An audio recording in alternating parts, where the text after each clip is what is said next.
Dans le monde des travaux publics, une hiérarchie d'engins détermine le rythme et la précision de chaque grand projet. Si le conducteur d'une pelle mécanique est souvent perçu comme la force vive du chantier et celui d'un bulldozer comme sa puissance brute, une machine se distingue par une finesse de pilotage quasi artistique, la niveleuse.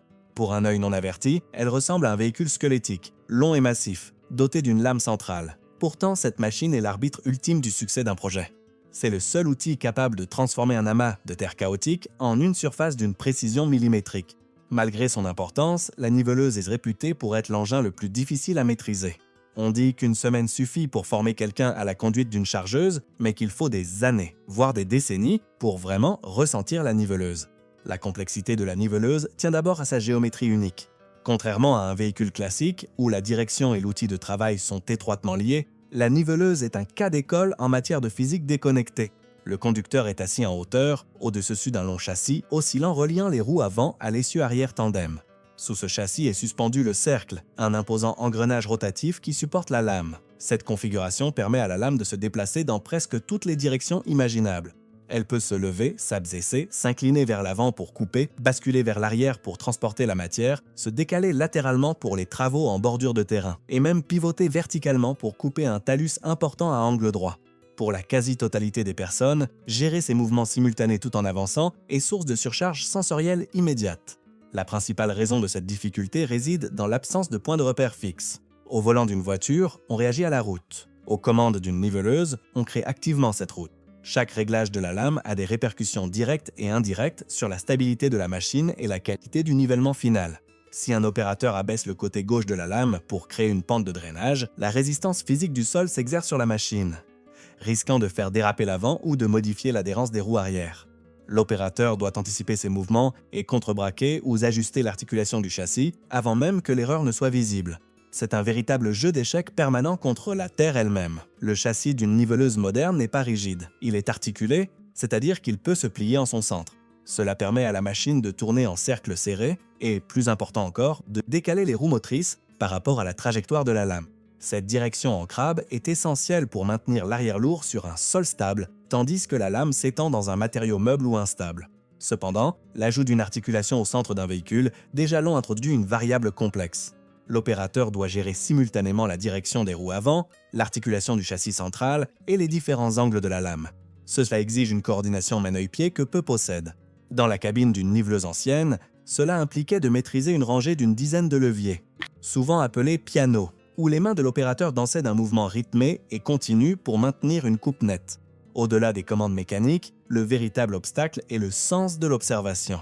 Les conducteurs de niveleuses professionnelles ne voient pas seulement de la terre. Ils perçoivent les contours, le taux d'humidité et la densité. Ils doivent comprendre comment différents matériaux, de l'argile lourde au sable meuble, se répartissent sur le versoir. Si la lame est inclinée trop vers l'avant, elle vibre, créant une série de bosses rythmiques appelées ondulations, qui peuvent endommager la chaussée. Si elle est inclinée trop vers l'arrière, le matériau déborde simplement. Obtenir le roulement parfait, où la terre s'enroule autour de la lame comme une vague, est la marque d'un maître. Ce roulement garantit que le matériau est mélangé et nivelé plutôt que simplement poussé, ce qui est essentiel à l'intégrité structurelle de la plateforme routière. L'opérateur doit ressentir ces variations de terrain par ses sensations, en percevant les vibrations lorsque la lame rencontre différentes densités de sol. Ce retour d'information tactile est essentiel pour obtenir une surface parfaite, évitant ainsi une erreur coûteuse qui obligerait à refaire toute la couche. Dans le domaine de la construction d'autoroutes, un écart de seulement 1,5 cm peut entraîner la stagnation de l'eau, créant à terme des nids de poules et des défaillances structurelles. C'est pourquoi le conducteur de niveleuse est généralement le membre le mieux payé d'une équipe de terrassement. Il est le dernier à intervenir avant l'arrivée des engins de pavage et son travail détermine la durée de vie de l'ensemble de l'infrastructure.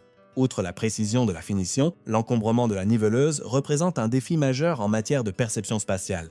La lame se situe à plusieurs mètres en avant de la cabine et les roues avant encore plus loin. Du fait de son articulation, l'avant du véhicule peut être orienté dans une direction tandis que l'arrière pousse dans une autre. Ceci crée un réseau complexe d'angles morts.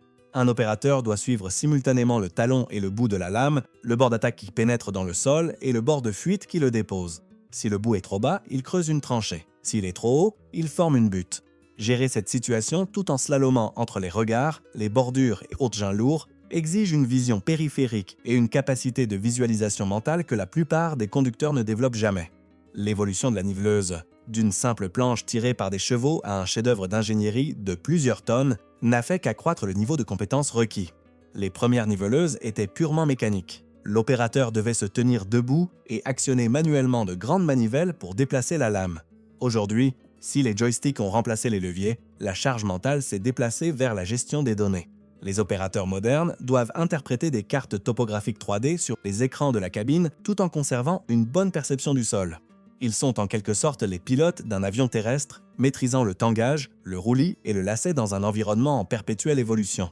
Une forte pluie ou une journée particulièrement chaude peuvent modifier le comportement du sol, obligeant l'opérateur à revoir ses réglages et à s'adapter instantanément. En fin de compte, 99% des gens sont incapables de conduire une niveleuse, car c'est une machine qui exige une combinaison de compétences contradictoires. Elle requiert la force brute nécessaire pour manipuler des tonnes d'acier en mouvement et la précision d'un horloger. Elle exige la patience de se déplacer à 5 km/h pendant 10 heures par jour et des réflexes fulgurants pour rattraper une pente lorsque la lame rencontre un obstacle imprévu. C'est un métier où la machine est le prolongement du système nerveux de l'opérateur. Lorsqu'on admire une route de gravier parfaitement lisse ou un tronçon d'autoroute impeccable, on contemple le travail d'un maître artisan qui a consacré sa vie à apprendre à maîtriser la terre grâce à sa lame d'acier. Conduire une niveleuse implique de lutter constamment contre les lois de l'effet de levier et de l'adhérence. La lame étant positionnée précisément à mi-hauteur d'un empattement exceptionnellement long, tout mouvement vertical des roues avant sur une irrégularité du terrain est mathématiquement réduit de moitié avant d'atteindre le versoir. Si cette géométrie représente un atout technique indéniable pour la création de surfaces lisses, elle induit un inconvénient physique majeur.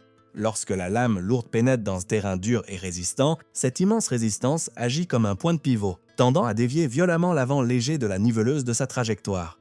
Pour un opérateur inexpérimenté, la machine dérape latéralement, manquant complètement la ligne de nivellement prévue et risquant d'endommager les pneus ou la transmission circulaire. Pour contrer cette dérive latérale, les opérateurs doivent utiliser une caractéristique propre aux niveleuses, l'inclinaison des roues.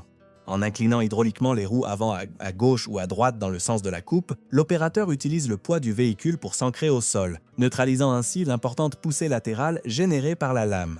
Il s'agit d'une démonstration magistrale de force d'équilibre. L'opérateur dirige simultanément avec les roues, fléchit l'ensemble de la machine grâce à l'articulation du châssis et incline les pneus pour ancrer l'avant. Maintenir une machine de plusieurs tonnes en ligne droite, en équilibrant ces trois commandes directionnelles distinctes, constitue une équation physique délicate et en temps réel, qui doit être résolue entièrement par la mémoire musculaire. Si vous avez apprécié cette plongée au cœur du monde complexe des engins de chantier et du génie des transports, n'hésitez pas à aimer la vidéo et à vous abonner à la chaîne. D'autres analyses techniques des véhicules les plus exigeants au monde seront bientôt disponibles.